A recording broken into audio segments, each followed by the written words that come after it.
কবি শঙ্খ ঘোষের বিখ্যাত কবিতা আয় আরো বেঁধে বেঁধে থাকি, সেই বিখ্যাত কবিতা হতে একটি প্রশ্নের অডিও নোট। প্রশ্নটি হল, আয় আরো হাতে হাত রেখে, আয় আরো বেঁধে বেঁধে থাকি। হাতে হাত রেখে বলতে কি বুঝিয়েছেন কবি? বেঁধে বেঁধে থাকার অর্থ কি?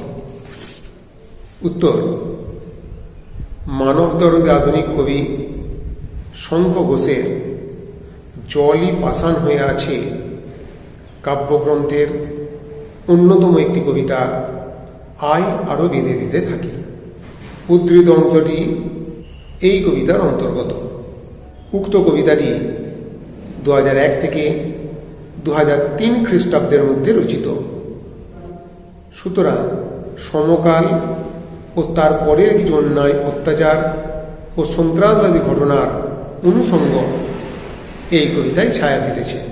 উদ্ধৃত অংশে বলিষ্ঠ কবি শঙ্খ ঘোষ হাতে হাত রেখে বলতে একসঙ্গে সঙ্গবদ্ধ ও ঐক্যবদ্ধ হয়ে সুদৃঢ়বদ্ধতার শপথ গ্রহণ করে একই বন্ধনে আবদ্ধ হতে বলেছেন।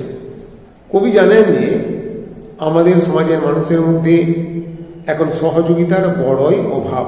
তাই যে কোনো সাম্রাজ্যলোভী এবং অত্যাচারী শাসক আমাদের এই সমাজকে লুট করে নিয়ে তাদের অন্যায় অত্যাচারে সমাজকে এবং সমস্ত মানুষকে ধুলির পথে মিশিয়ে দিতে পারে।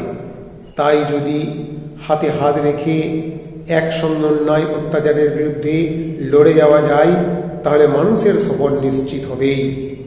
তাই মানব দরদী বলিষ্ঠ কবি শঙ্খ ঘোষ উদ্ধৃত কবিতার শেষ পংক্তিতে হাতে হাত রেখে একসঙ্গে থাকতে বলেছেন। আয় আরো হাতে হাত রেখে, আয় আরো বেঁধে বেঁধে থাকি। কবি শঙ্খ ঘোষ বেঁধে বেঁধে বলতে একই সঙ্গে সবাইকে একই বন্ধনে আবদ্ধ হতে বলেছেন। কারণ সামাজিক ও রাজনৈতিক অভিঘাতে মাঝে মাঝে মানুষের জীবন অস্তিত্ব সংকটের সম্মুখীন হয়। উদ্ধৃত কবিতায় কবি নানা অস্তিত্ব সংকটের ঘটনার কথা বলেছেন।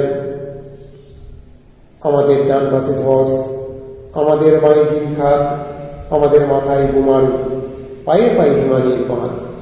অর্থাৎ আমাদের এগুলোর কোনো পথ নেই, এগুলোর পথে প্রতিবন্ধকতা ও মৃত্যুর হাতছানি।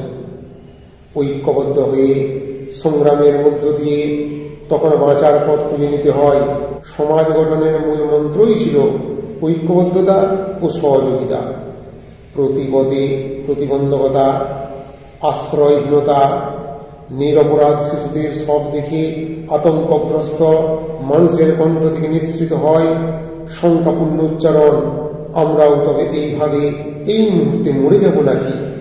অজানা এক আশঙ্কা গ্রাস করে মানুষকে। সুতরাং সব দ্বন্দ্ব ভুলে গিয়ে নিজেদের বাঁচার তাগিদে মানুষদের হাতে হাত বেঁধে মুক্তি অর্থাৎ সম্প্রীতি সৌভ্রাতৃত্বের পথ খুঁজে নিয়ে একতার বলে বলিয়ান হয়ে পৃথিবীর প্রাণ শক্তি ফিরিয়ে আনতে হবে। তাই এই দিশাহীনতার যুগে বিপন্নতার মাঝে হাতে হাত রেখে বেঁধে বেঁধে মানুষকে এগিয়ে যেতে হবে। এই একতার বন্ধনই হল এই কালবেলা থেকে উত্তরণের একমাত্র পথ।